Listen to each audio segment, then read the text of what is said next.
On apprend à l'instant que le plus jeune des trois individus recherchés par la police s'est rendu justement cette nuit. Jean-Michel Decugis, on en parle avec vous. Vous êtes le responsable police-justice ici à ITélé. Quel est justement le profil de ce jeune donc interpellé et qui s'est rendu en tout cas à la police? Il s'est rendu à Charleville-Mézières, c'est bien cela? Alors, il se serait rendu en fin de soirée à Charleville-Mézières. Selon nos informations, en fait, c'est un jeune de 19 ans qui, en lui-même, n'a pas participé au carnage. Il était venu dans la même voiture, mais il est reparti avec un T-Max à la même manière que le Mera.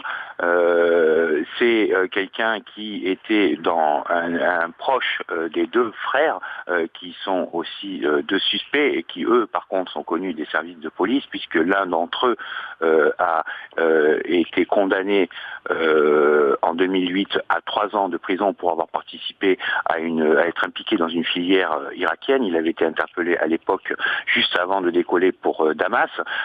Donc là, il y a eu des interpellations qui ont eu lieu dans l'entourage de ces deux frères pour savoir si éventuellement il ne connaîtrait pas la cachette, l'endroit où il se cache, et aussi si il n'avait pas participé de quelconque façon à la logistique de cet attentat.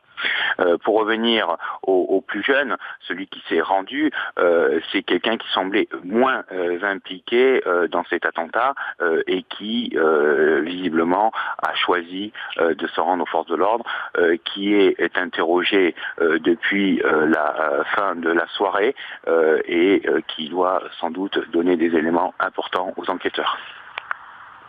Pour être très clair ce soir, on n'a donc pas de nouvelles des deux frères encore.